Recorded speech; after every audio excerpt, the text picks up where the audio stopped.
అందరూ పెద్దల గురించి మాట్లాడారు, రామోజీరావు గురించి, ఈ యొక్క ప్రోడక్ట్ గురించి మాట్లాడారు.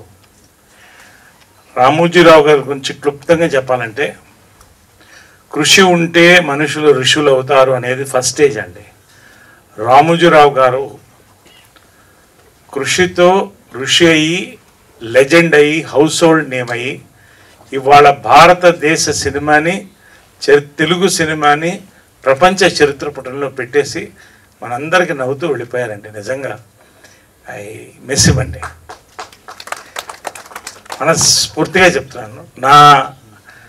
నా బండికి 4 చక్రాలు విజయనిర్మల గారు, కృష్ణ గారు, జంజాల గారు, రామోజీరావు గారు. ఇంకంతకంటే నేను చెప్పలేకపోతున్నాను. పర్సనల్గా నా జీవితంలో చేసుకున్న పెద్ద అదృష్టాల్లో ఒకటి ఏంటంటే, ఈ యొక్క ఫిలిం డివిజన్ ఉషా కిరణ్ దగ్గర నుంచి శ్రీవారికి ప్రేమలేఖలో నేను హీరోగా స్టార్ట్ అవ్వడం నా అదృష్టం అండి. నిజంగా అటువంటి సినిమాలో నాకు అవకాశం రావడం, అప్పటి నుంచి ఇప్పటి వరకు కూడా ఆ కుటుంబంలో ఒకటిగా నేను భావిస్తాను, వాళ్ళలాగా భావిస్తాను. అది నా పూర్వజన్మ సుకృతం అనుకుంటున్నాను. రామోజీరావు ఫ్యామిలీ అంతా కూడా. నేను మర్చిపోలేనిది ఏంటంటే, 300 సినిమాలు దగ్గర చేశాను. ఏ ప్రొడ్యూసర్ నేను చూడలేదండి. ఆ రోజుల్లో ప్రియా పచ్చళ్ళు, సోమా కూల్ డ్రింక్స్ ప్రతి సంవత్సరం ఇంటికి వచ్చేసేది. అది ఎంత సంతోషం అంటే, ఒక ప్రేమ రామోజీరావు పంపించారు. కోవిడ్-19లో కోవిడ్ మందు అందరికీ పంచారండి ఆయన. ఇదంతా చాలామందికి తెలీదు. నేను సినిమాలు ప్రతి సంవత్సరం డైరీ వచ్చేది. కృష్ణ, విజయనిర్మల, నరేష్ 3 డైరీలు వచ్చాయి రామోజీ ఫిల్మ్ సిటీ. నేను కొంచెం డౌన్లో ఉన్నప్పుడు రాదేమో అనుకునేవాడిని, కానీ ఖచ్చితంగా వచ్చేదండి. అది రామోజీరావు. నిజంగా అండి,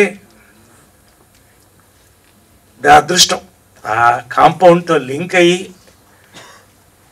ఆయన గురించి ఒకటే చెప్తానండి, నాకు ఎనర్జీ కావాలనుకున్నప్పుడు ఆయనకి ఒక్కసారి బాపిరెడ్డి గారు ఫోన్ చేసి, పెద్ద ఆయన ఒక్కసారి కలవాలండి అని 5 నిమిషాలు కలిసి కాళ్ళకు మొక్కపోతే ఒప్పుకోడు ఆయన.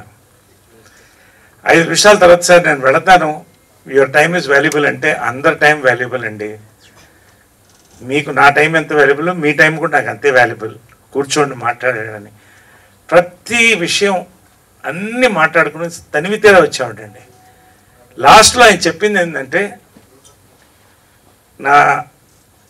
నా బ్రెయిన్, నా కాళ్ళు పనిచేసే వరకు పనిచేస్తూనే ఉంటాయి నరేష్ గారు అన్నాడు. అలాగే పనిచేశాడు ఆయన.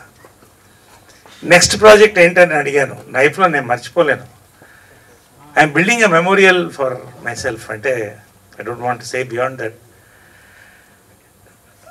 అసలు ఆ వ్యక్తి డెప్త్, ఎన్ని వేల కుటుంబాలను ఆయన ఇవాళ అన్నం పెట్టాడు, ఎంతమందిని ఎంటర్టైన్ చేశాడు, ఎంతమందికి న్యూస్ అందించారు. నా అదృష్టం అండి. ఇంకంతకంటే నేను చెప్పదలుచుకోలేదు. Thank you.